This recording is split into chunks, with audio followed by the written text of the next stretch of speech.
Феодосии, когда он был на войне, его родители депортировали в Узбекистан, соответственно, дедушка Изета не смог вернуться в Крым. И когда Изету было 30 лет, он посетил Крым, и это для него стало таким полным знакомством с крымскими татарами, с их менталитетом, с их культурой. После этого он начал изучать крымско-татарский язык. И вот, как я говорила, если до этого был один альбом на английском, он не выдавался, просто были эти песни и записи, то после этого 4 альбома было уже написано с крымско-татарскими песнями. Он собирал фольклор крымских татар, даже вплоть до того, что за пару лет он изучил крымско-татарский язык и уже писал песни на этом языке. Я думаю, что вы сможете нам рассказать и о том, что мы можем увидеть на этой стене. Это музыкальные инструменты, которые большей частью делал он сам. Например, кисть. Вот тут мы привезли его тамтамы, это пару тамтамов, у него целая коллекция большая дома, но сегодня мы привезли то, что можно было повесить на стены. Если говорить перкуссия, то это то, что он оформлял, делал сам. Также тут есть саз, который он сам делал. Вот, в принципе, и можно тут видеть 2 его деревянных рыбки, которых он делал. Вот, одна из рыбок на обложке альбома Hard Country Fish. Я думаю, что каждый музыкант, он более разбирается в музыкальных инструментах, но, насколько я знаю, саз относится к крымско-татарской музыке, и это достаточно такой атмосферный инструмент в этом направлении. Спасибо вам большое. Вам спасибо. Напоминаю, что мы ведем прямую трансляцию из Крымского дома, где сегодня пройдет трибьют-концерт, посвященный группе Изет, посвященный фронтмену Изету Аблязову. И мы видим среди гостей, вот есть Рустем Скибин. Здравствуйте. Крымско-татарский гончар, керамист. Скажите, Изет ваш друг? Да. Расскажите нам о нем. Это, я считаю, очень большой, легендарной личностью. Я очень рад, что был знаком с Изетом. Настоящий музыкант, настоящий художник, очень творческий и человек, который был не безразличен к судьбе народа. И он это всячески показывал в своем творчестве, через свое творчество пропускал. Мы только что общались с дочерью Изеты, и она говорила о том, что в 30 лет он посетил Крым на несколько месяцев, и тогда он заинтересовался очень сильно крымско-татарской культурой и начал исследовать эти свои корни. Насколько большим можно считать вклад Изета в крымско-татарскую культуру? Огромный. Я считаю, что это и неоценимый вклад, потому что он практически совершил такую революцию. Он совместил эти несколько стилей, которые, с одной стороны, очень разные, но в то же время они очень похожи своей такой внутренней составляющей. Это сопротивление, это протесты, это народные, то есть мысли из самого народа. И поэтому еще это все сделано высокопрофессионально. Потому что мы демонстрировали, показывали в тот период его музыку знающим специалистам именно в этой субкультуре. И оценивали ребята высоко. Изет был очень сильным человеком, несмотря на то ДТП, в которое он попал, с последствиями которого боролся до конца жизни. Он продолжал писать музыку, он продолжал давать концерты. Расскажите об этом, о его силе духа. Я до сих пор восхищаюсь его силой, его стойкостью, потому что каждый приезд в Киев я останавливался у него практически на несколько дней. Мы сутками общались на эту тему. Я видел, как через эту боль, через эти все страдания, я не представляю просто, как это может быть, он при этом находил в себе силы творить, писать и вот эти моменты даже происходило так, что он мог позвонить в 3-2 часа ночи, начинать наигрывать мелодию, говорит: Рустем, вот сейчас вот такое появляется. И была необходимость делиться с этим, да. Вы хорошо знаете музыку из этого.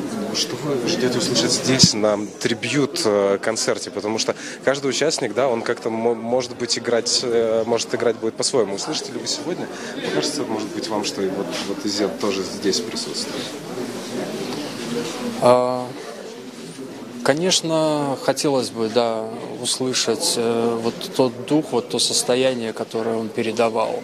Это может быть, конечно же, в каждом конкретном случае индивидуальным. Я хотел бы тоже услышать каждого музыканта с его лицом.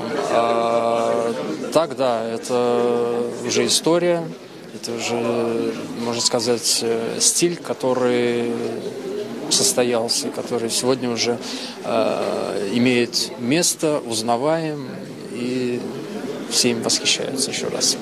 Спасибо вам большое, Рустем Скибин. Я напоминаю, что это проект «Крым Реалии», проект «Радио Свобода». Мы ведем прямую трансляцию из Крымского дома. Сегодня здесь состоится трибьют-концерт группе Изет, посвященный дню рождения ее фронтмена Изета Аблязова. Мы продолжаем эфир. Давайте посмотрим, что происходит в том как раз зале, где будет концерт.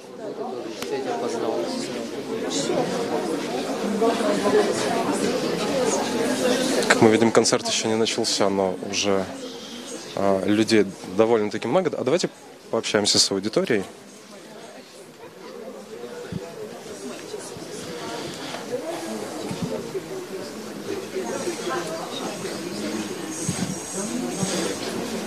Вот мы видим Тамилу Ташева, координатора Крым СОС. Тамила, мы бы хотели с тобой немного поговорить. Выйти? Я думаю, да, давай, можно здесь, наверное.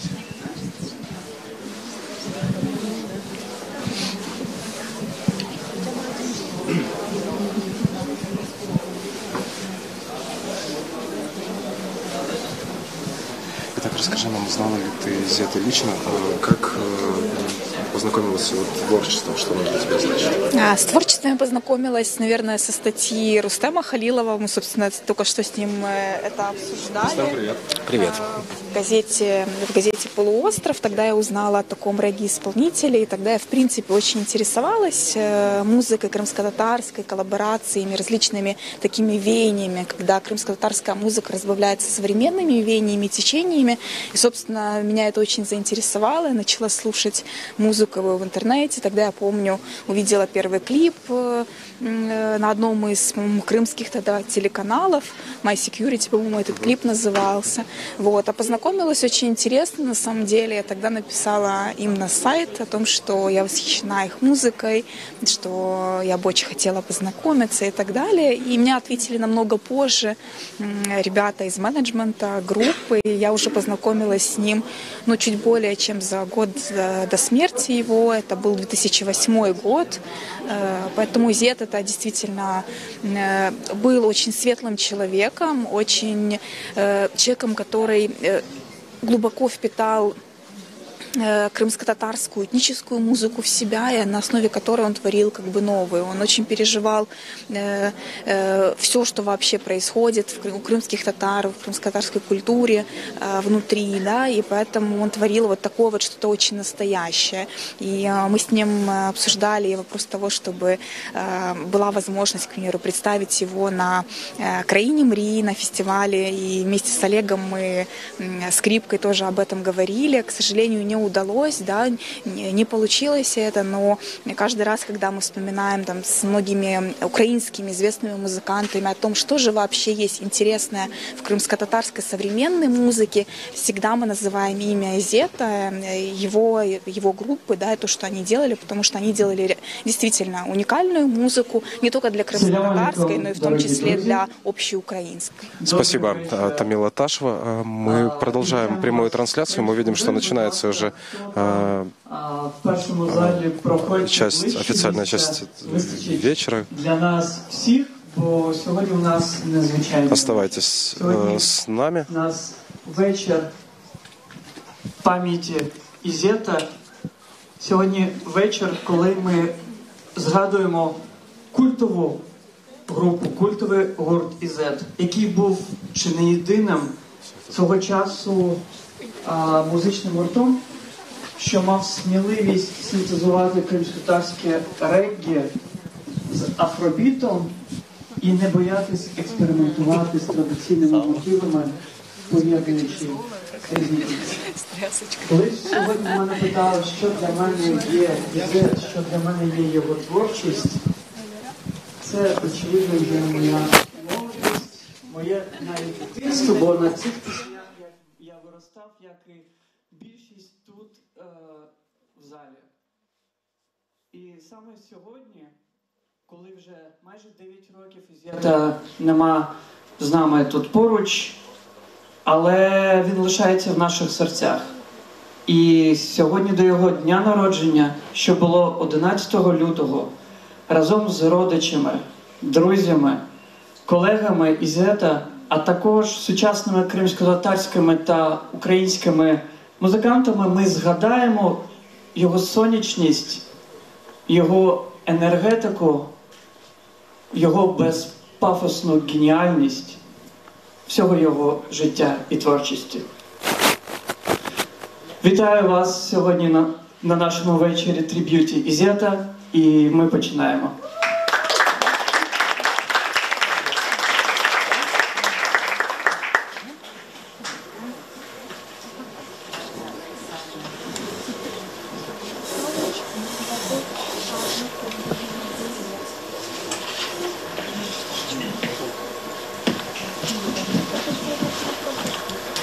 Друзі, дайте звук, будь ласка, на відео.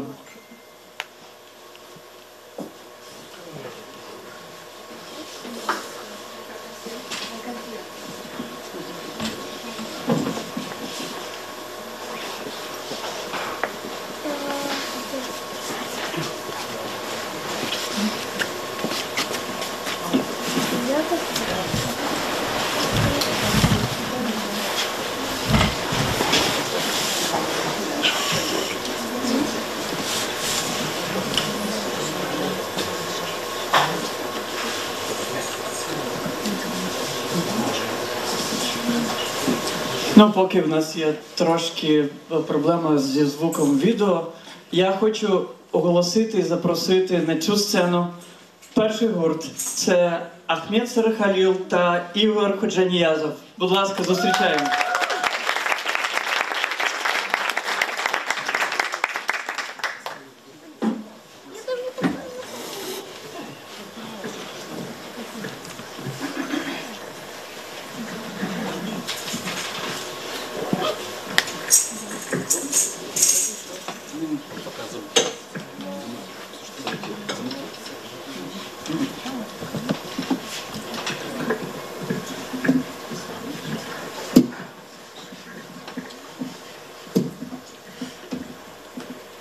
Раз, два, три. Салям алейкум. Добрий вечір. Biz çoktan bu konserti istedik yapmaya. Tabi Ahmet Şiteli. Hem de öyle olmadı Ahmet Şiteli yapmaya. Bunda Киев'де imkan oldu bu konser gerçekleşmeye. Мы давно хотели сделать этот концерт еще, ну, посвятить концерт «Изету» еще в Симферополе, когда это был 2010 год примерно. Вот. И, ну, как-то не получилось, вот, не знаю, что, вот что-то не сложилось. И вот здесь мы очутились, некоторые из нас, из Крыма. И я не знаю почему, потому что Киев, потому что мы здесь немножко другие, может быть, не знаю, что это меняет. Вот. И у нас вот получилось это сегодня сделать, собрать. Спасибо всем большое, что вот столько много вас, мы очень рады. Саунус. Мы первую песню начнем. Она называется «Ичхор Хмада Юригин». Ну, так написано у «Изета» в альбоме. Насколько известно, он ее где-то в окрестностях Судака собирал, то есть из уст старых людей записывал эту песню. Вот. Она является как бы народной. И мы попробуем, то есть он ее, народную песню, на свой лад сделал, а мы услышали от него и попробуем немножечко изменить, по-своему ее сделать, да, как мы ее услышали, увидели. Вот. Хорошо, что мы ее не слышали в оригинале. Вот. Песня называется «Ичхорхмаду Юрегим». Я немножко расскажу о смысле этой песни. Она очень драматичная. Дело в том, что молодой человек запрыгнул на лошадь, взял с собой ружье. И неизвестно, куда он побежал, поскакал, но в него попала пуля. И он упал с этой лошади. Это все происходило в окрестностях Шалена. А Шален — это село под Судаком. То есть там 3 села из таких горных. Вот Шален — это одно из этих сел. И, в общем, остальной весь смысл песни о том, что как оплакивают они его, что происходит с женой, вот, какие у нее чувства. Вот. Мы сегодня с Игорем Хаджиньязовым попробуем эту песню исполнить. Он будет играть на бахламе. Вот.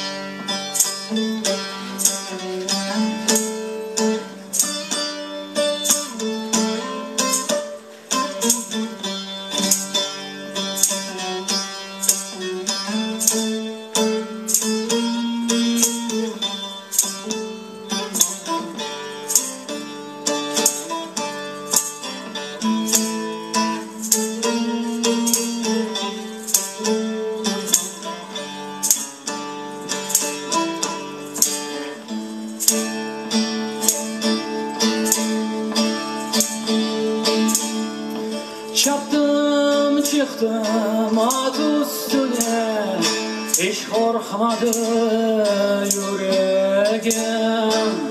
Çaptım çıktım at üstüne, hiç korkmadı yüreğim. Apansızdan vurdu kurşun, elimde kaldı tüfeğim.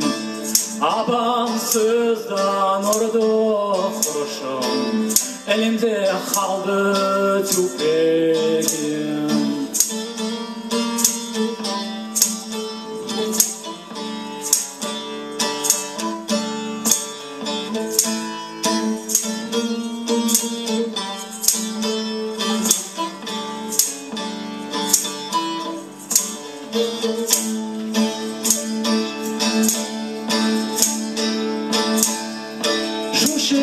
Şuşelerin yaylasında kaldırdılar ölümünü. Şuşelerin yaylasında kaldırdılar ölümünü. Hep dostların aklaştılar, Ablamit yumdu gözünü. Hep dostların aklaştılar, Ablamit yumdu gözünü.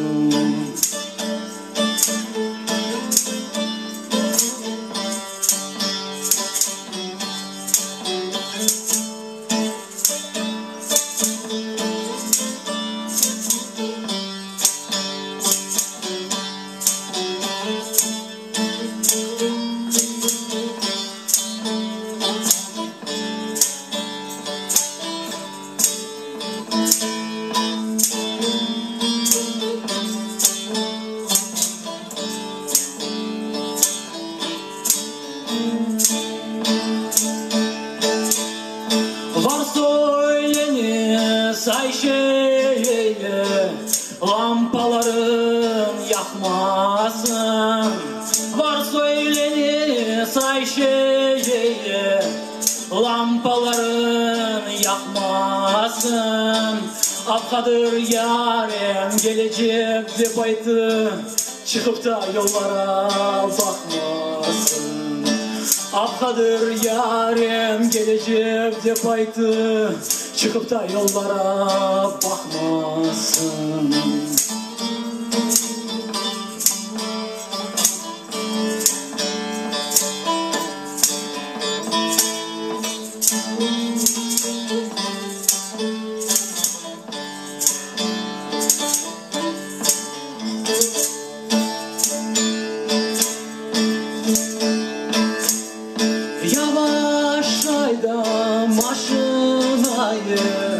Hanım da yerge akmasın.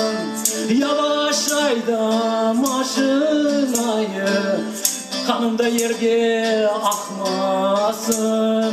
Şefkatli yanem Ayşe yarem, onu da korup yanmasın. Şefkatli yanem Ayşe yarem, onu da korup yanmasın.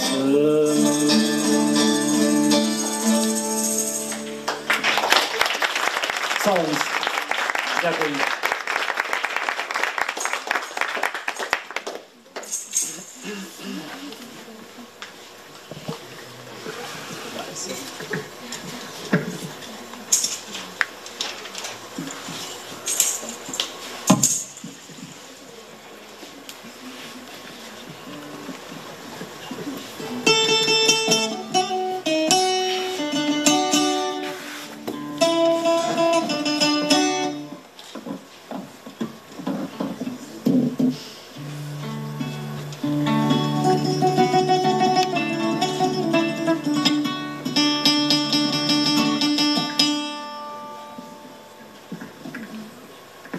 Раз. Есть. Следующая песня называется «Юксек Гуллер». Переводишь, высокие розы. Я немножко переведу ее, я так понимаю, это авторская песня Изета. И в этой песне речь идет о том, как человек видит мир за окном, что происходит за окном. За окном происходят очень простые вещи, которые, в принципе, и сейчас актуальны. Падает снег, а розы, которые когда-то цвели, они почернели от снега. И это вызывает некие такие вот внутренние переживания, может быть, депрессии. Вот. И мне кажется, эта песня такая очень личная, внутренняя. Вот, она мне как-то так торкнула. Мы ее исполним.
Yüksek güller karardı.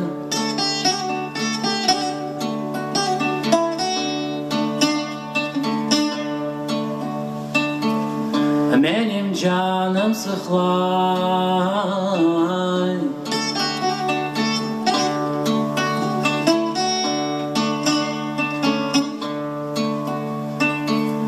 Kimse yok onlarını hoşlamaya.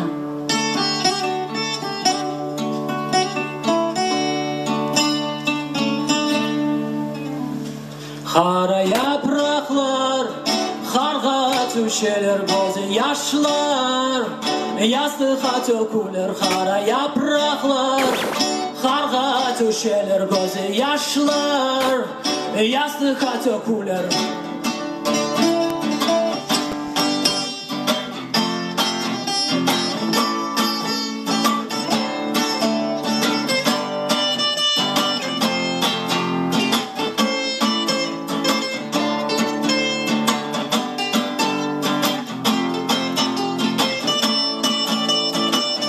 Benim azbarımda kar yağdı.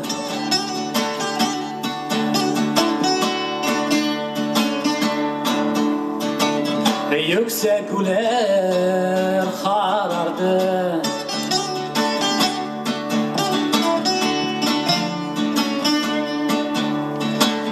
Benim canım sıklar.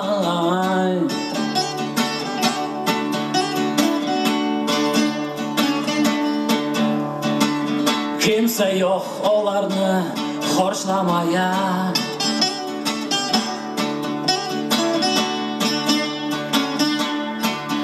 Kara yapraklar, karga düşeler gözü yaşlar. Yastığa dökülür kara yapraklar, karga düşeler gözü yaşlar. Yastığa dökülür.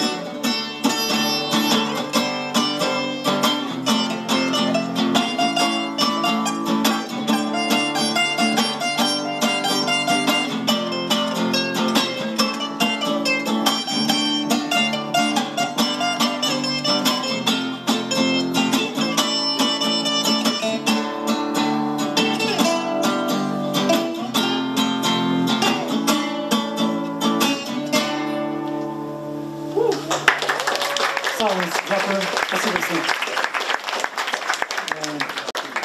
Мы всего 2 номера подготовили. Вот мы готовы. Ахмед Сарахалил і Ігор Карданьязов. Спасибо. Знаєте, друзі, ми дійсно сьогодні намагаємося зробити дуже затишний, дуже домашній такий вечір, де будемо говорити, де будемо слухати наших виконавців.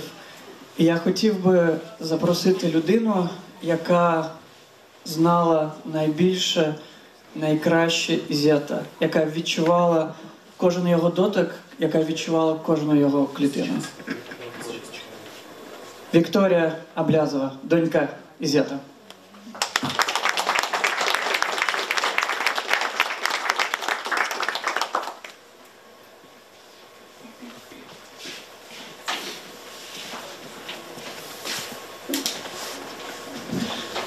Селям алейкум, Вікторія. Алейкум селям. Вікторія, сьогодні зібралась дійсно неймовірно велика кількість людей, яка прийшла послухати і вшанувати творчість твого батька. Який він був для тебе? Зрозуміло, що він для тебе був найкращим. Це, мені здається, досить таке складне питання в плані того, що яким він був для мене. Якщо чесно казати, найяскравіші про нього спогади – це все-таки його творчість, це все-таки яскраві кольори, які завжди були навколо нього, це яскрава музика, яку завжди він створював. Сьогодні ми привезли його особисті речі, його роботи. Я думаю, що це така максимально показуючи його характер, атмосферу, яка була коли поруч з ним, ці роботи вони дуже гарно передають.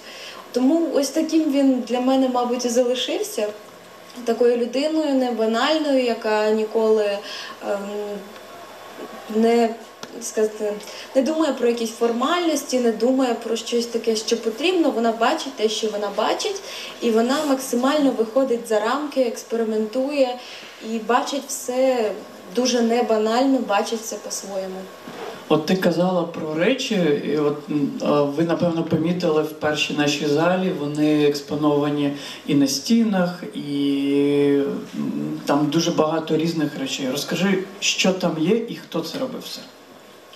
Сьогодні ми привезли 6 його великих дерев'яних масок і привезли 2 маленькі дерев'яні рибки, які він робив.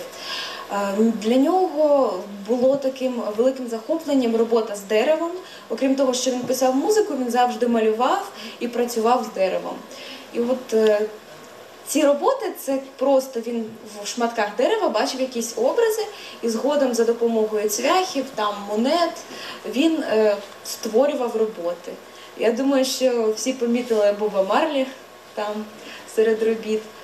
Ось, і, в принципі, такий зєц, ми привезли його рибу, вона є на обкладинці, вона є всередині на диску «Фраун».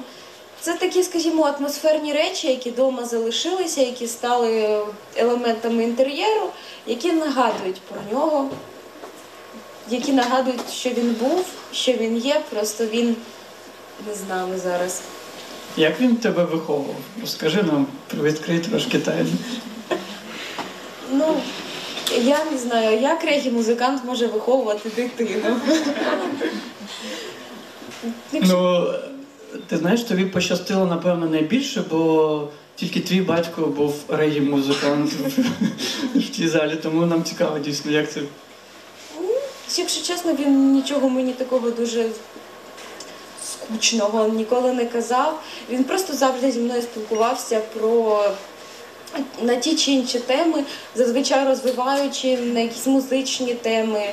Ми дуже з ним, Ізет дуже сильно любив тварин. І він мене в дитинстві до 10 років кожну майже зустріч водив в зоопарк. Ось тому, я думаю, що тут видно в його роботах, що в нього багато мотивів, скажімо, пов'язані з рибами, пов'язані... Ми бачимо так презентацію. Це його малюнки. Частина з малюнків увійшла в оформлення його дисків. Є також малюнки на його сайті. Можна побачити, що в нього дуже небанальний підхід, як кольорове вирішення, так у нього і тварини, вони казкові, вони дуже декоративно такі локальні, в них є форма своя цікава, і вони дійсно як казкові. Тому я думаю, що в принципі Ізет, він такий як людина-казка, він космічний. Тому я думаю, що насправді Тобто це такий дуже небанальний батько, можна так сказати. Ось це його перша, до речі, собака Бекі. Я думаю, що якщо говорити про Ізета, то є Ізет один, якого я знала дійсно до того, як він поїхав в Крим, і до того, як він усвідомив себе кримським татарином. А розкажи, власне, як відбувався цей момент? Якщо чесно, це було після однієї подорожі до Криму. Дід Ізета, він кримський татарин з Феодосії. Поки він знаходився на війні, його батьків депортували з Феодосії в 44-му році, як і всіх кримських татар. В результаті, коли дід повернувся з медалями з війни, він не міг повернутися в Крим, адже кримські татари були визнані, незрозуміло чому, людьми, яким не має бути місця в Криму. І він все життя прожив не в Криму, він дуже страждав через те, що він не був в Криму. Це дід Ізета. І ця любов і повага до свого діда, це стало таким першим місточком пізнання Ізетом кримських татар. І коли діда вже не стало, і він поїхав в Крим, там вже були кримські татари. Він познайомився з ними, і він почав бачити, які вони всі, які вони бувають, що бувають там алуштинські, феодосійські, сімферопольські, які традиції. Адже раніше... Бачите, як кримські татари розділялись в родині Ізета не на Єлебойських, Нагаєв, алуштинських, феодосійських. Ні, я думаю, що це моя така, він ніколи їх не розділяв. Думаю, що це більше моя позиція така, що він їздив просто в різні куточки Криму і знайомився з людьми. І тоді, після однієї подорожі, він прийняв для себе рішення, що він буде вивчати кримсько-татарську мову. Можна сказати, що за кілька років він її вивчив, так що це реально. Це, здається, були підручники Сірана Осінова, правда? Звичайно, Сірана. Нашого відомого. У мене вдома до сих пір лежить підручник Сірана Осінова. Ти мені в приватних бесідах розповідала про одну особливу пісню Ізета, яка стала, власне, таким рубіконом ідентичності, сприйняття себе як кримського татарина. Можеш розповісти про неї? Якщо чесно, для мене визначною є пісня «Айга». Вона переводиться на Луну. В чому суть цієї пісні «Айга»? Був лист до Хрущова, одного хлопчика кримського татарина, який написав: а куди нам, кримським татарам, дітись? Ми не можемо повернутися до Криму, що на Луну. І ось коли вже Ізет вивчив кримсько-татарську мову, коли він зміг нею писати, він з цієї фрази, з цієї думки зібрав пісню «Айга». Я сподіваюся, що в нас все-таки налагодиться зі звуком, і ми зможемо її послухати. Ми її точно зможемо послухати. Трошки пізніше я розкажу, як. Добре. І ще так, щоб тебе не дуже мучити і далі насолоджуватись нам всім концертом. Я думаю, в тебе є декілька таких історій, які пов'язані з батьком, і про які знають тільки ти і знав він. Може, ти поділишся однією з такої історії? Алін, ти мене ставиш в незручне положення. Тобто це такі історії були? Ну, це просто смішно. І так от на людях взяти та й розказати. Ні, якщо чесно, Спробуй. якщо чесно, він дуже такий, якщо сказати, йому було 37 років, коли він помер. Ось, і він мені незадовго до цього сказав, що це буде так, як, типу, я чувствую, що я умру, як Боб Марлі. Боб Марлі теж помер в 37-річному віці. І він був дуже завжди веселий, молодий. Мені інколи здавалося, що він не може бути моїм татом. Це, мабуть, мій брат, і це щось підмінило. Ну, просто в нього вік його, так, от, скільки там йому в паспорті років, це не можна було сказати, що він от дійсно постарів, що він став якимось там чимось, скажімо так, заклопотаним. Ні, в нього завжди була музика, в нього завжди була його творчість і так далі. Це, я думаю, що всі регі-музиканти, мабуть, такі. Та, в принципі, музиканти всі вони такі. Дякую, Вікторія, тобі дуже. Дякую.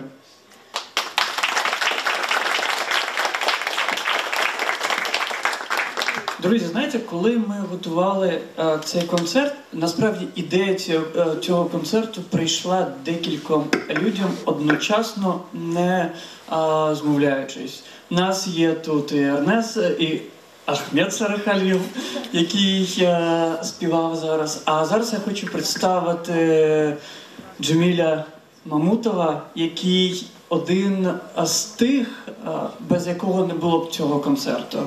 Людина, яка надихнула нас всіх створити цей концерт, створити цей триб'ют. І сьогодні, Жем, це називається DJ Mix, правда? Так. І зараз спеціально для вас DJ Mix від Джеміля Мамутова і пісня «Айга». Ну, вообще не Айга, конечно. Песня буде My Security та Тим-Тим. Вообще, Изета я услышал впервые, если кто здесь из Симферополя и помнит радио «Соль», где было ни звука фальши. Был диджей Петр Пяточкин, и он поставил трек «Регги Вагон». Он его очень часто ставил, и даже как-то сделал передачу про него. Это был 2004 год. Я был очень удивлен, потому что это было действительно что-то совершенно новое, самое главное, очень качественное. И видно, что человек, который исполнял эти песни, он очень сильно проникся ими. Я очень хотел с ним познакомиться. Когда-то я как раз начал только задумываться о чем-то типа шатури. Очень хотелось играть крымско-татарское ска. Я начал увлекаться регги. Мне очень хотелось, конечно, когда-то сделать что-то типа даб, ска вместе, потому что я думал, что он бы понял, наверное. Вот. К сожалению, у нас не получилось. Вот. Самое удивительное, что первый диск Изета мне принес мой отец с какой-то нашей национальной сходки, где он распространялся. Потом я его часто видел у Кивсей Рапте в Кипу. Она продавала газеты, еще что-то, и вот в том числе Изета. Начнем.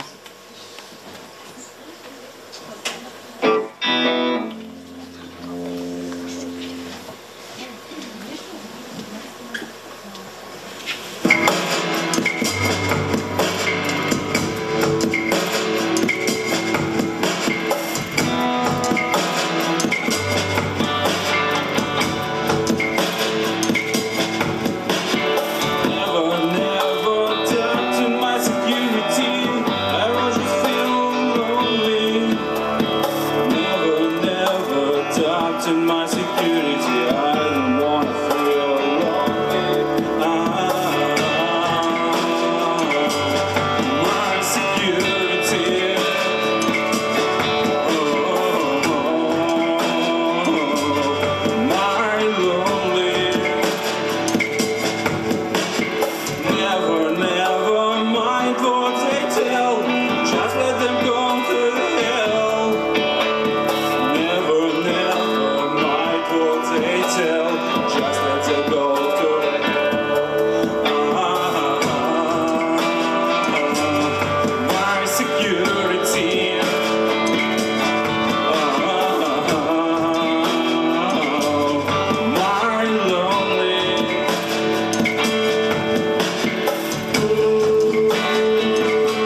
Второй трек, как я и говорил, будет «Тым-тым». Какой «Тым-тым»? Вообще, на самом деле, сделать вот такой микс. Я начал 4 года назад интересоваться сэмплированием крымско-татарских народных песен, записей там 60-х. Достаточно интересная штука. И вот Изета тоже не обошел стороной, особенно у него действительно очень качественно сыгранные партии. Вот. И звучат они очень даже замечательно во всяких обработках. Но это мое личное мнение. Это вот первый раз я вот так сказать показываю. Сейчас у меня загружается комп, я не знаю, сколько это будет длиться. Да, пока не отвечает. Вот. Вообще мы планировали, конечно, что сделаем акустический вечер, но в итоге вот натащили сюда всего. И также вот следующий номер уже будет полноценный шатур, и мы еще исполним 3 трека, так что мы здесь, наверное, надолго.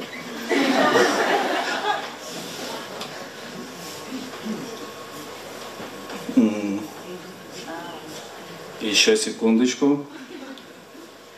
Еще немного. Кстати, а есть Муслим Умеров в зале? Он там хотел спеть эту песню, между прочим. Нет. Ну вот и все. Значит, он не споет. Я могу спеть. Да не надо.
Джеміль Мамутов. Що саудис? Сауд Джеміль. А зараз я хотів би запросити сюди на невеличку розмову Анну Войно, музикантку, яка довший час грала в гурті «Ізет». Анна, вітаю.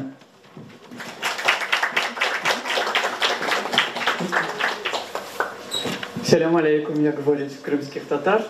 Добрый вечер. Добрый вечер. Очень рада этому вечеру. Просто душевный такой подъем, все вспомнилось. Вот. Спасибо вам большое за такой прекрасный и организованный вечер. Спасибо вам, что вы играли, что вы, собственно, синтезировали нашу крымстарскую музыку и делали из нее настоящему регги. Как долго вы играли в группе «Изет»? И как это вообще получилось? Вообще мы, скажем, стояли у истоков украинского регги. На тот момент, когда я играла в группе Пропирганджа, была еще группа «Врачи из Алматы», в принципе, украинского регги было очень мало. И все, кто играли в этом стиле, очень мне были интересны. Вот. И когда мне предложили играть в группе «Изет», во-первых, мне казалось это очень круто, потому что клип «Изета» играл в метро на этих больших экранах. И я не знаю, каким образом, но именно я попала в метро и смотрю там, значит, «Изет». Вот.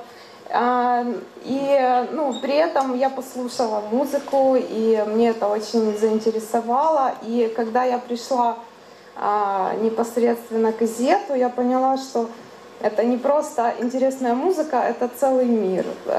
У нас репетиции проходили у «Изета» дома, там не где-то в гараже, в каких-то помещениях. Вот.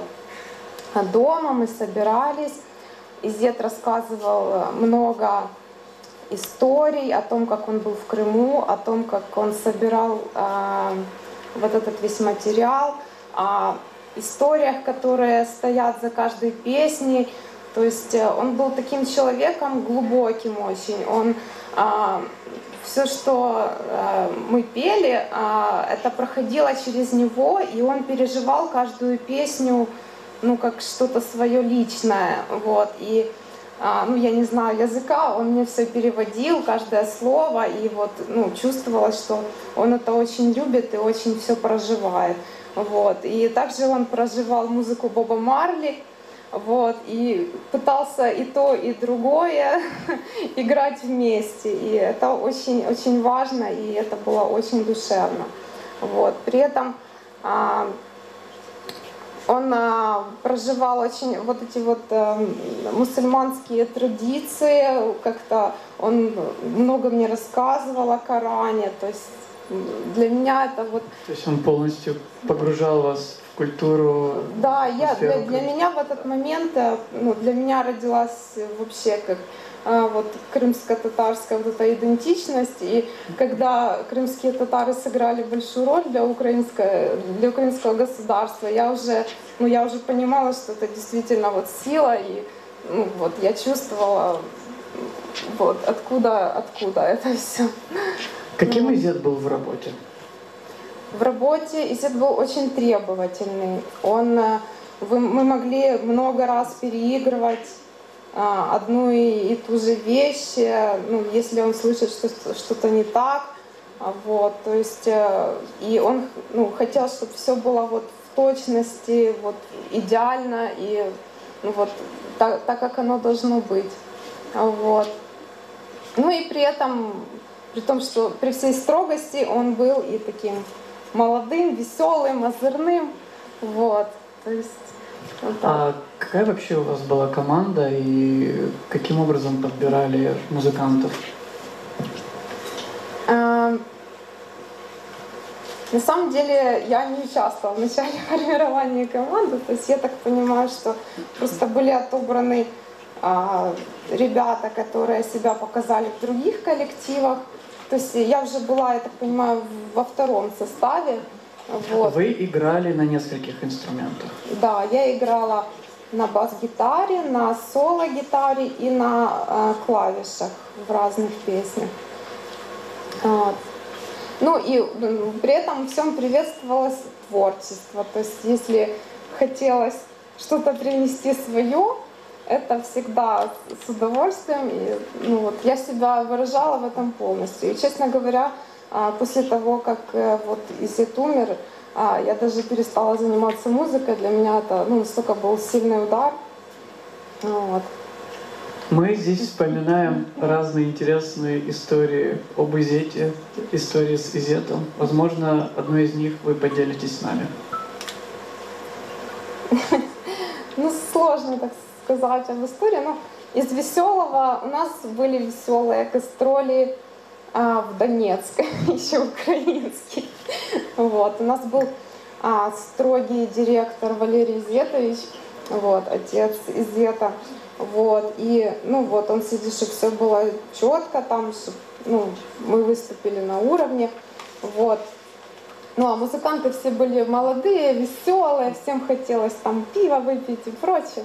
Вот. А он особенно следил, значит, за нашим барабанщиком, потому что он, если он выпьет пиво, он очень быстро начинал играть. И это сказывалось на музыке. Он играл четко, но очень быстро. Вот. И, значит, мы все за ним очень следили, чтобы он никуда не вышел до концерта. Из поля зрения. Из поля зрения. Но в итоге мы все-таки с ним вместе вышли на 15 минут. Он купил свое пиво, а мы за 15 минут успели найти армию фанаток из 8 человек, которые еще привели друзей к нам на концертный вечер. Но это было очень весело, реально. Аня, спасибо вам большое, спасибо, что играли в такой прекрасной группе. Спасибо большое. Спасибо вам.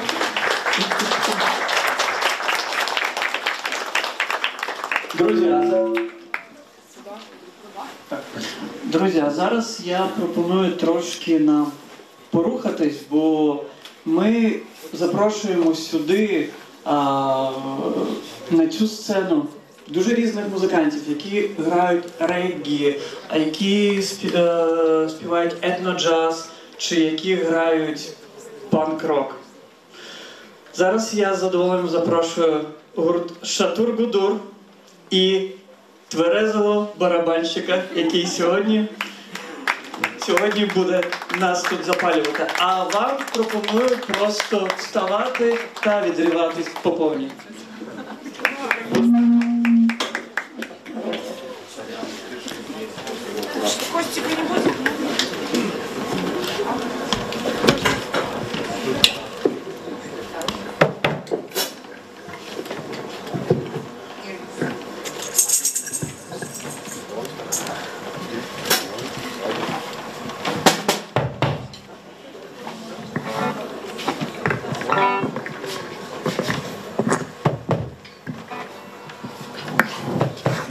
Так будет лучше.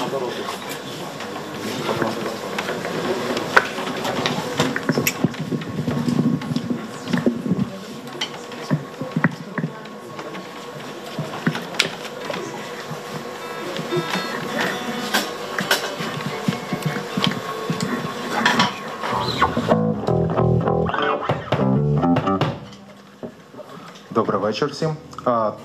Ми готувалися, але я трохи буду підглядати, якщо ви не проти. Трохи хвилюватися будеш. І трохи хвилюватися, бо не свої пісні, не наші.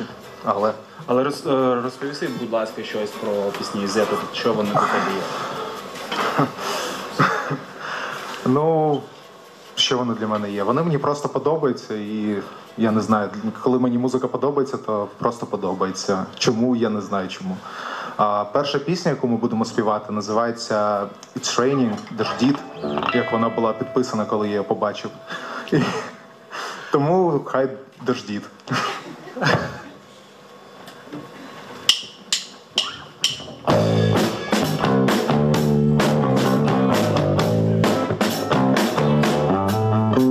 It's raining, the flower is beyond the glass.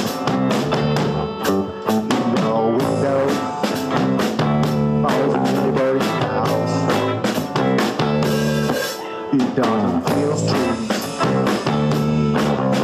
or Brian streets. You don't be my love, don't be my love.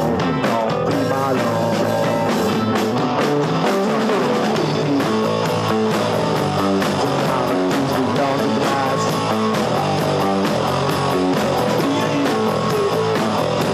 The flower is beyond the glass.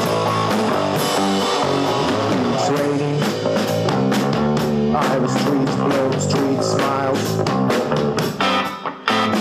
Flowers, umbrellas, flowers.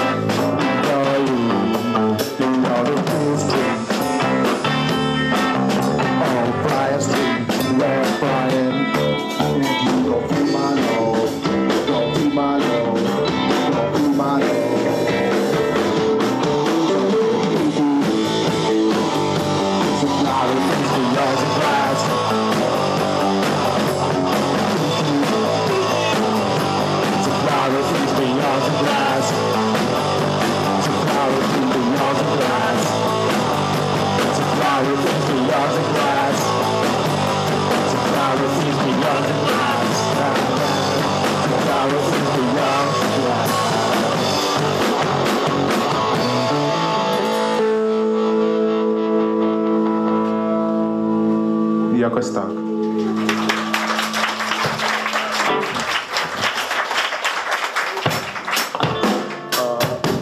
Так, наступна пісня називається «Артівілєр», «Білі верблюди».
И последняя песня «Рок-н-ролл вагон» у нас получился. Регі-вагон? Ну і цим все сказано, в принципі. Регі-вагон.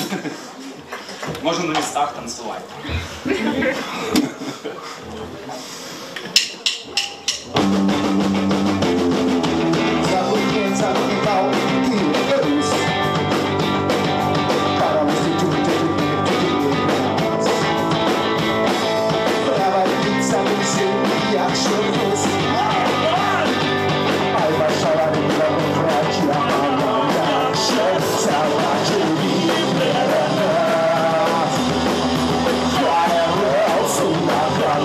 Stop.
Kavarnik Mashala Yakshita Mangan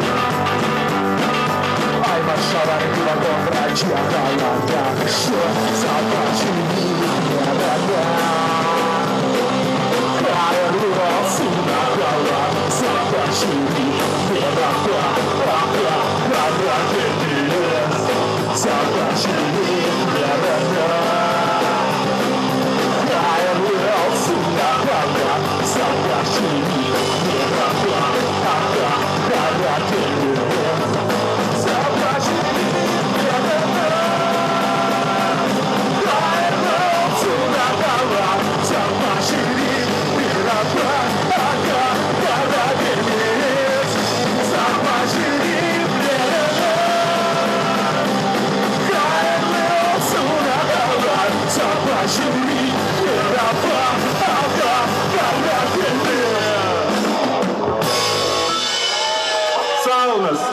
Дякуємо. Все.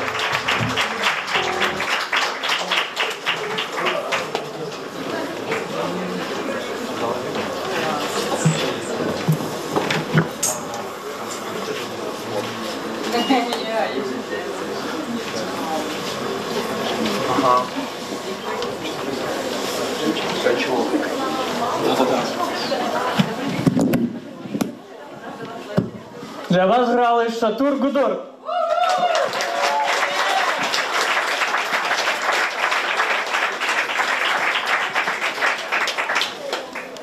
А ми продовжимо спілкування. І я зараз хочу запросити близьку людину, яка була для Ізета. Це відомий кераміст, відомий кримськотатарський митець Рустем Ага Скибин.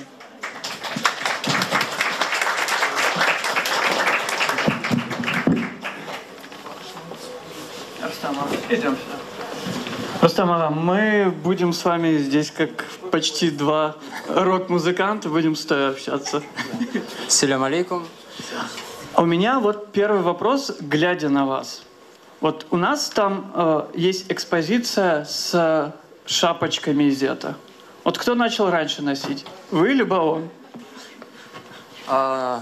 Наверное, мы вместе начали, потому что тот период, как раз знакомства с Изетом, это было, ну, и начало моего творчества. Это были первые поездки в Киев на всевозможные ярмарки, фестивали. Вот в тот момент, да, я очень рад увидеть эти предметы, потому что многие я из них видел в интерьере дома у Изета.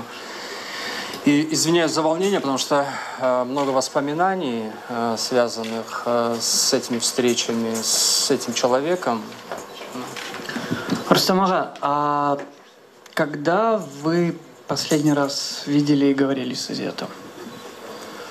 Это было примерно за год до его смерти. Он приезжал в Крым. Как раз был такой период реабилитации, когда он уже смог немного ходить. И первая поездка в Крым была вот как раз организована нами. Он приехал ко мне, мы пару дней путешествовали по Крыму, ездили по разным известным людям. Ну, он сам попросил познакомить его с теми людьми, которые бы могли ему рассказать, раскрыть, показать крымских татар, крымско-татарскую культуру. Вы часто, собственно, видели Изета именно в Киеве. Чем вы занимались, как вы проводили время, куда ходили, с кем разговаривали? Ну, все визиты сюда, тогда, когда мы с ним познакомились, он был в таком тяжелом состоянии, и я оставался с ночевкой у него дома, и мы практически там ночь, сутки, ну, все время то, которое было по возможности, мы проводили вот в беседах, в прослушивании музыки. Он знакомился с культурой, даже не с культурой, больше его интересовало те события, которые происходили на тот момент, потому что он глубоко переживал, видно это и по текстам его. Он следил за событиями, которые происходят в Крыму, и в культурной, и в политической части. Поэтому это был такой марафон, можно сказать, потому что днем мы были на ярмарках, а ночью мы общались. А расскажите про ярмарки. На какие ярмарки вы ходили? Ежегодные ярмарки в Пирогово, Краина Мри, очень много выставок, да. Изет, наверное, вас точно водил по своим любимым местам здесь, в Киеве, а вы его возили по своим местам любимым в Крыму. Вы знаете, вот те встречи, которые были, я повторю, Изет, его травма была не такой простой, и он не передвигался практически. И мы находились дома. То есть по Киеву мы ни разу не ходили, не гуляли. Единственный раз мне посчастливилось, я очень благодарен, что я попал на запись последнего его альбома, он пригласил. Вот мы сидели в студии, я там 3-4 композиции, просто наблюдал, как это вживую происходит. И как раз последний альбом, он практически все инструменты прописывал сам. Вот я был в восхищении от этого процесса, как это происходило. Ну и Рустем Ага традиционно история об Изете, которая, на ваш взгляд, характеризует. Ой, много разных историй, но вот одна из тех, которая меня очень сильно впечатлила, последний альбом, который он писал, он очень сложный. Это тот период, когда он начал уже изучать народный инструмент саз. И периодически, когда он прописывал, проигрывал, он мог позвонить и в таком режиме онлайн просто начинать исполнять. Ему нужно было, чтобы кто-то услышал. И мы в Бахчисарае в студии Чольмекчи с друзьями, с керамистами. Там это могло быть в 4 утра, могло быть в 2 часа ночи. Он позвонил и начал играть композицию. Сейчас...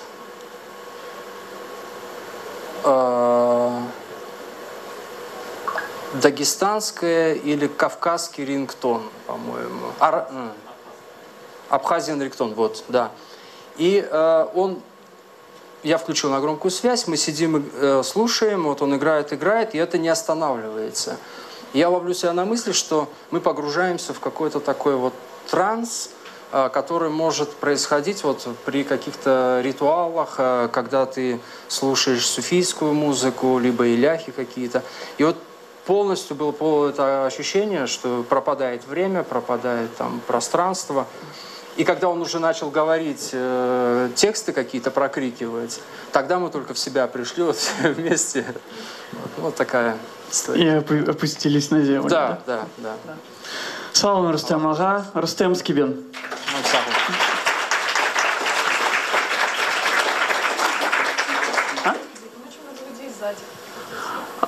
Друзі, мені тут підказують, ті, хто там позаду стоять, будь ласка, підходьте сюди. Тут є ще спереду місце. Займайте, бо зараз на цю сцену я із задоволенням хочу запросити голос, який можна впізнати поміж мільйонів інших голосів. Людину, яка збирає кримсько-татарський фольклор, яка синтезує його, яка працює на зламі етно, джазу, блюзу, сол. Людина, чий голос є голосом кримськотатарського народу. Ельвіра Сарихаліл.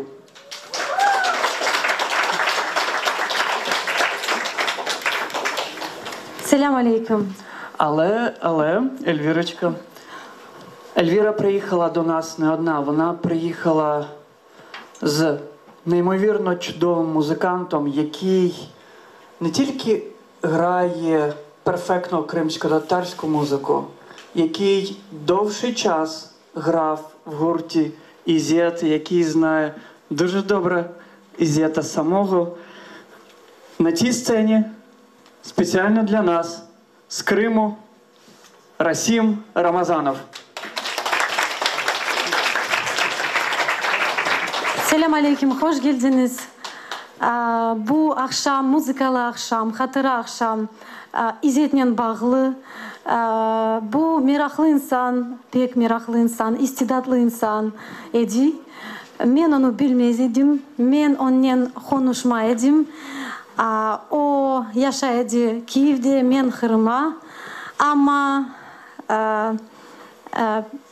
onun türküler, onun sesi bana öyle yakın geldi, beğendim pek. Добрий вечір, гості цього вечора. Ми сьогодні говоримо і про дуже гарну людину, це Ізет. Я його не знала, але я знаю, що він, як творча людина, я відчуваю його також як творчу людину. І ми іноді можемо не знати один одного, але ми відчуваємо на якоїсь там іншої хвилі один одного. Я хочу ще сказати трошки про Расіма. Він приймав участь у записі альбому Ізета, і він грав і виступав з ним. І може щось скаже Расим? Здравствуйте. Ну, я играл, да, в одном из составов. Вот, это тот состав, который принимал участие в записи диска «Регалия». Это как раз тот диск, где он соединил крымско-татарскую музыку с регги. Вот. Ну, я принял участие в записи клипа, клип «Тым-тым». Ну, было, конечно, интересно, поскольку я всегда играл джаз, классику, а тут впервые мне предложили поучаствовать в регги такой группе. Вот, показали его диски My Security, вот первое то, что я услышал, мне понравилось, было оригинально, вот, и это произвело на меня тогда впечатление. Потом я начал с ним потихоньку репетировать, там, вот, ну, все происходило у него дома, конечно, оставило такое впечатление. Сейчас вот интересно было вспомнить все это, сделать в такой новой версии вместе с Эльвирой. Да. Сау, Расим. Да, мы выбрали 3 песни. Одна из них «Айга». Сегодня мы слышали про эту песню. Вот Расим говорил на русском языке, я автоматически перешла на русский. Вот. Одна из них «Айга». Сегодня мы слышали про эту песню. Алим неоднократно сегодня объявлял, но вот наконец этот час настал. «Айга», мы ее, конечно, отталкивались от версии автора. И мы тоже волновались, когда как музыкант объяснить вам так, чтобы было... Когда некоторые эти трюки музыкальные, да, скажем так, они настолько с душой были представлены, настолько он переживал их, что невозможно было просто эту песню, там нет много слов, но невозможно просто ее спеть, выучить слова и спеть. Эта песня, это просто океан эмоций, океан каких-то слез ощущаются в этих словах. Историю мы сегодня слышали, я повторять не буду. «На Луну». «Айга».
kadar eriyordum önce aklım.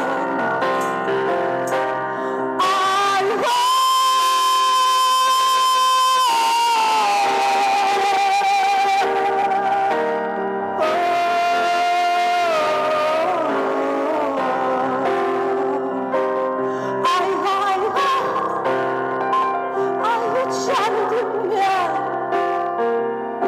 yoktur kanatlarım, yoktur rahatlığım. Ay hay hay, ay hay hay, ay hay hay.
Sağ olun, дякую.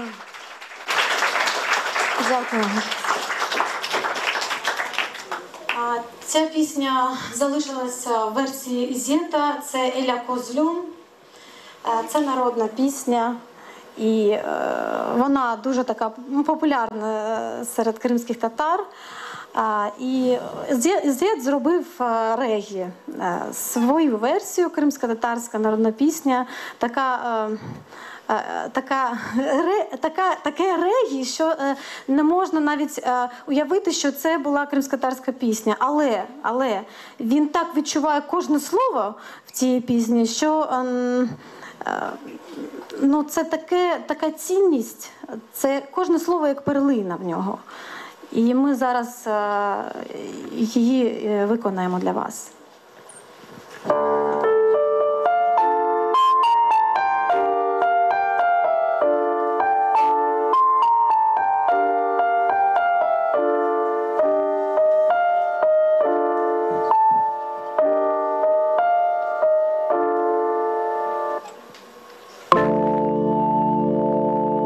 Haydi da canım, ele da kozum, men sana geldim, aman, men sana geldim. Haydi da canım, ele da kozum, men sana geldim, aman, men sana geldim. Alını, hvalını sormaya geldim, sormaya geldim, aman, sormaya geldim. Haydi da canım, ele da gözlüm, men sana geldim. Senin sırma saçlarını örmeye geldim, örmeye geldim, ama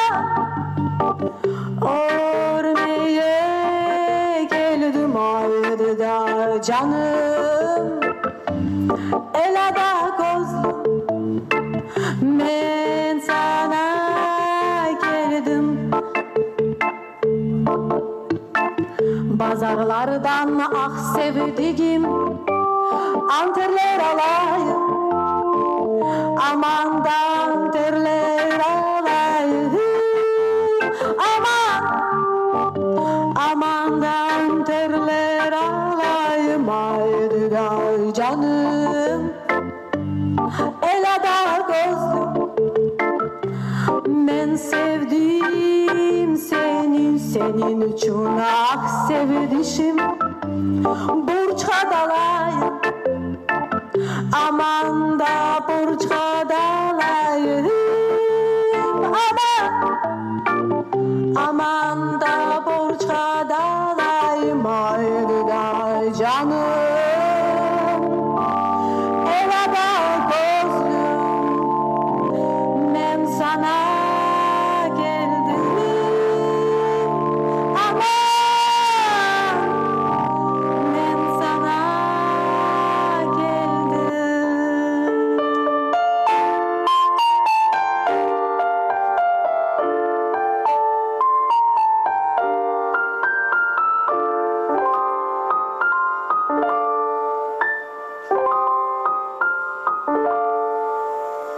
Haydi da canım, elada gözlüm, ben sana geldim.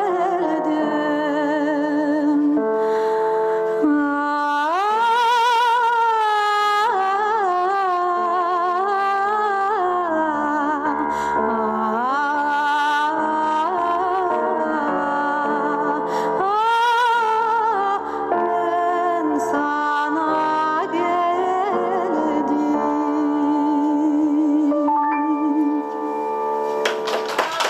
Sağ olunuz. Çok sağ olun. І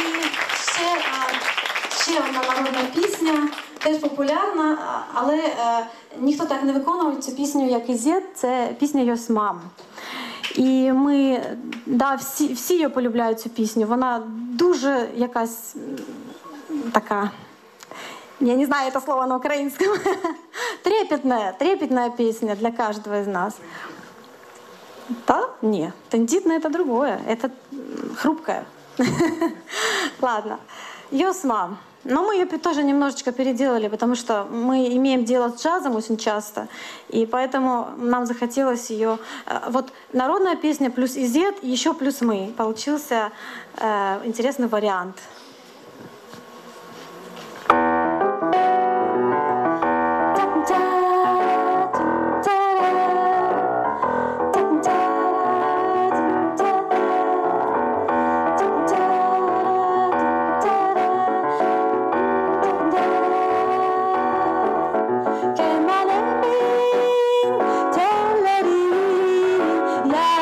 Yağlamadır, yağlama,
Sağ ol Rasim.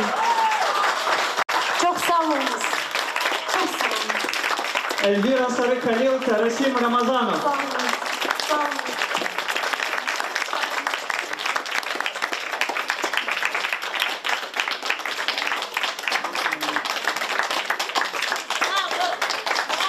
Браво!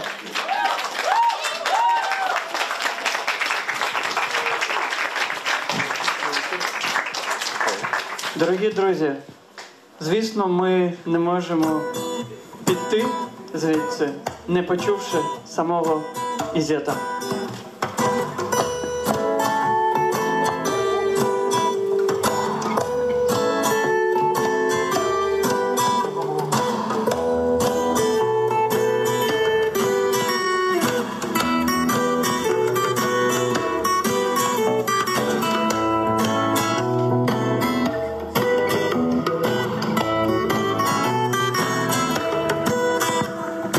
Osman, Kırım Tatar Türk'ü. Yemeğimin telleri yaklamadır, yaklama gelirse uzaklara benim için aklama. Alacaklar karlar yakar, irimi soldu aman aman gider yarim uzaklara, urnim soldu. O yanıma gel yanıma, otur yanıma, aman aman başıma gelen Allah'ı söyleyeyim sana. Alacaklar karlar yakar, irimi soldu aman aman gider yarim uzaklara, urnim soldu. Alacaklara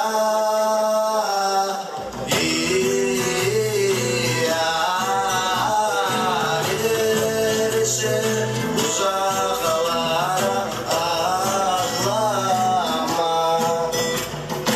Of yanıma gel yanıma, otur yanıma, aman aman başıma gelen Allah'ı söyleyeyim sana. Alacaklara emanemin telleri.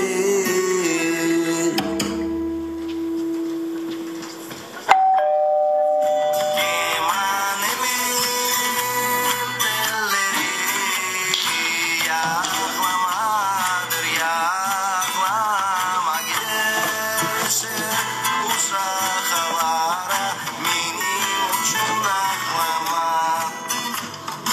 Alacaklar karlar yakar, irimi soldu aman aman gider yarim uzaklara, urnim soldu. Of yanıma gel yanıma, otur yanıma, aman aman başıma gelen Allah'ı söyleyeyim sana.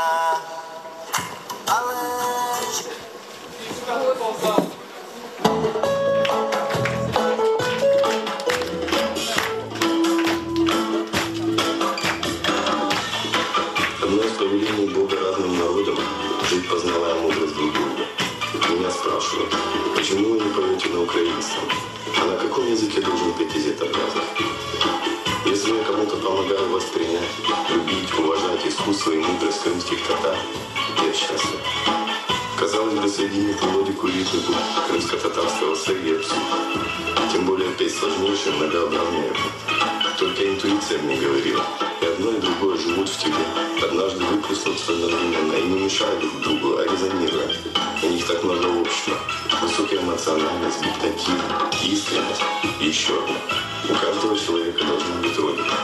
Но не у Здесь яхта «Родина», где родился, совпадает с землей, где ты должен был родиться. Где лежат твои предки, где твои звезды, где ты хочешь строить свой дом.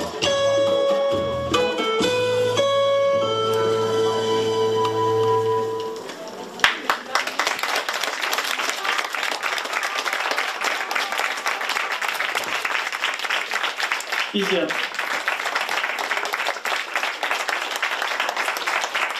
Друзі, для нас, для всіх є ще один маленький сюрприз. Джемсейшн від наших музикантів. І пісня «Учмада Карга». Эльвира Сарахалил, Джемиль Мамутов, Расим Рамазанов. И Любка Марияш.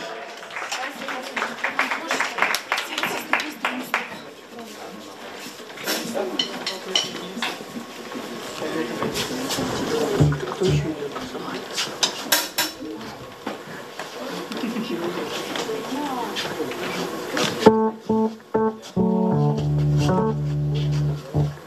Ми не готували цю пісню, але в нас є такий настрій виконати для вас.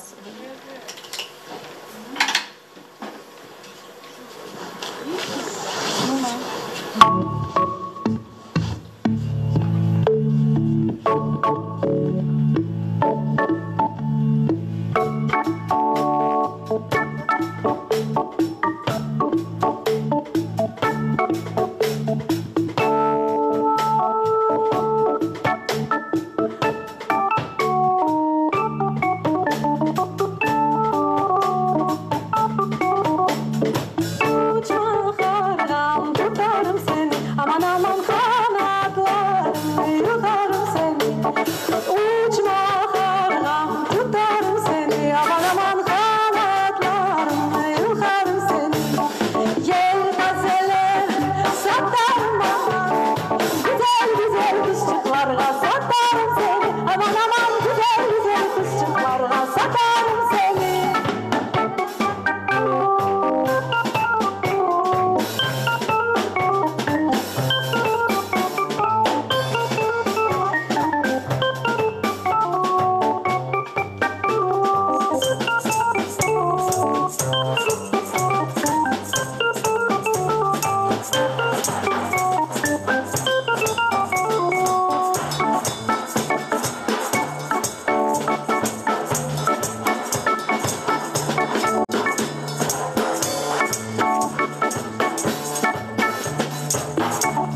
Любка Маряш, Расим Рамазанов, Бекир Хайбулаев, Фикрят и Игрисов. Идем сюда, Балар. Идем.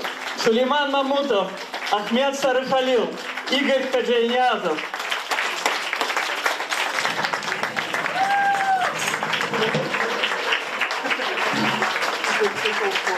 Алим Алиев.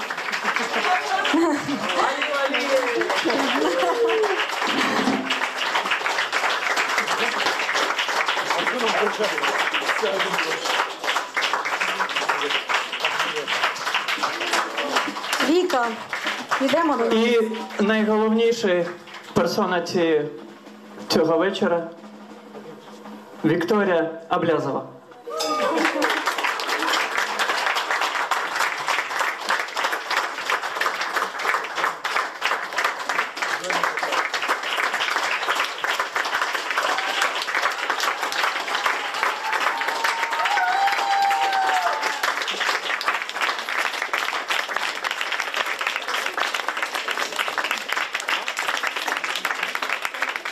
Друзі, дякую, що ви цього вечора зібрались з нами. Дякую, що ви сьогодні прийшли в Кримський дім. І я сподіваюся, що в Кримському домі ще буде багато веселих, позитивних, емоційних зустрічей.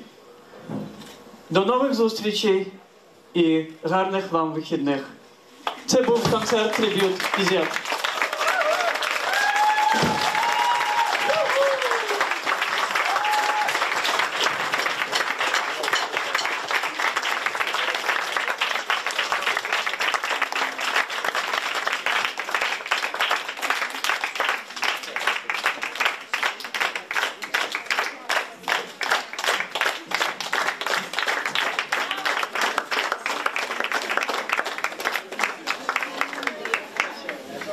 Как разные по-своему исполнители песни из этого.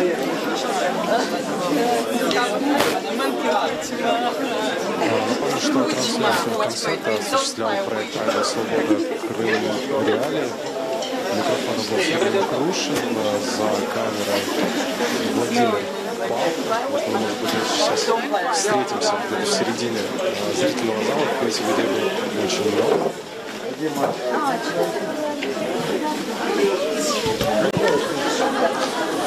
Ну, слушай, мы видим, что, хотя Изета с нами уже нет, но его друзья и поклонники делают так, что его музыка остается жить, и она будет жить дальше. Мы завершаем наше включение из Крымского дома, где прошел трибьют-концерт Изета Аблязова.